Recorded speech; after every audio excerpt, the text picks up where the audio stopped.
Alrighty guys, instead of making this video mainly about the customer or the price, I want to use this parking lot to explain what exactly Slurry Seal is, what it does, and where it fits, because people hear Slurry Seal and automatically think it's just a thick seal coat. It's not. Sealcoat is a thin protective surface coating, where Slurry Seal is an asphalt-and-aggregate pavement resurfacing system. This Type 2 Slurry Seal is made with rubberized asphalt emulsion, Crumb rubber, quarter-inch graded aggregate, structural bonding fibers, polymers, Portland cement, mineral filler, and other performance additives that if I get into it, I would probably just make you fall asleep. At the end of the day, hey, this is a video about Slurry Seal, not a 10-step chemistry lesson. Everything is stored separately, mixed continuously on site, and adjusted depending on the weather, the pavement condition, and how the material is reacting throughout the day. Every ingredient has a job. The asphalt emulsion is what binds everything together. The aggregate is what gives the surface body, texture, and wearing resistance. The fibers help reinforce the mixture. The polymers improve flexibility and performance, and the Portland cement and mineral fillers help control how quickly the material sets and stabilizes. So when you see us spreading this across the parking lot, we're not simply just spreading a thick black liquid over the pavement. We're placing actual asphalt binder and actual rock aggregate over the entire surface. The slurry works down into the open texture, fills surface voids and cracks and shallow imperfections, and covers much of the roughness and oxidation you see in older pavement.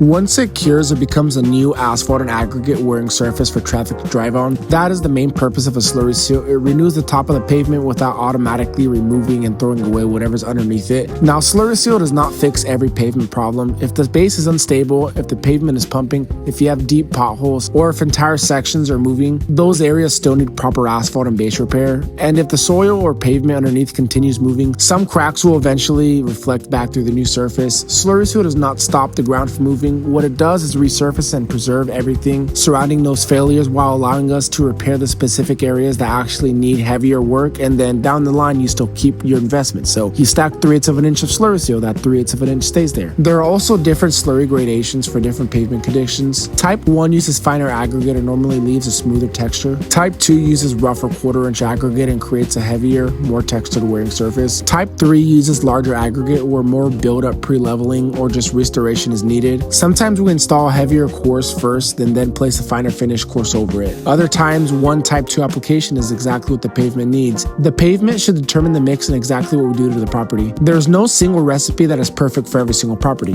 The oil content, aggregate size, fibers, polymers, mineral fillers, additives, consistency, and application rate can all be adjusted depending on the traffic, cracking, existing texture, surface, weather, and how much buildup the pavement actually needs. And that is also why you don't see every contractor offering Slurry Seal. It requires specialized continuous mixing trucks, separate aggregate and emulsion, calibration, support equipment, and a crew that understands how to control and adjust the material in the field. The pavement changes, the weather changes, the temperature changes, and the mix has to be washed and adjusted as it's being installed. Now compare that with a traditional seal coat. Seal coat absolutely has its place on pavement that's relatively smooth and mainly just needs surface protection and color, but it's a much thinner treatment. Depending on the product and application, a typical seal coat may be placed roughly 1 to 1.5 pounds of material per square yard. A Type 2 Slurry Seal can roughly be placed 18 to 22 pounds of material per square yard. One is a thin coating, the other is an asphalt and aggregate wearing layer. That is why I always say you should compare what you're actually buying before you compare the price. Something that people always tell me is, hey, Sealcoat was half the price. And I tell them, well, ask the contractor how much he charged to Sealcoat it 15 times, because that's about the same amount of applications you'd need of Sealcoat to equal 1 layer of Slurry Seal. On this parking lot, the existing surface was heavily oxidized, cracked, open, rough, and just inconsistent. A thin coating like a Sealcoat could have changed the color, but most of the same rough texture would have still been underneath it. The Type 2 Slurry Seal added a lot of material to fill in pretty much all of the voids, cover all the heavily weathered texture, and create a much tighter and uniform surface. Once the site is prepared, the actual installation can move pretty quickly. We clean and prepare the pavement, we protect the surrounding areas like the concrete, curbs, buildings, and anything else that should not receive material. Then the Slurry Seal is mixed on site and raked and squeegeed across the entire pavement. After it cures, the striping, traffic arrows, and ADA markings can all be restored. But the long-term idea is just as important as the first application. Slurry Seal can become part of a stackable pavement maintenance system. When the surface eventually begins showing normal wear, you don't necessarily need to start from zero. You repair whatever isolated areas moved or failed. You clean and prepare the pavement, then you install another compatible Slurry Seal layer over the existing surface. Now, that does not mean several slurry applications magically become multiple inches of structural hot mix asphalt. They don't. The pavement still wears, compacts, moves, and occasionally needs repairs, but every properly designed streamlined maintenance cycle can continue adding asphalt binder and aggregate back to the wearing surface instead of repeatedly applying a thin seal coat coating that eventually just disappears and washes away.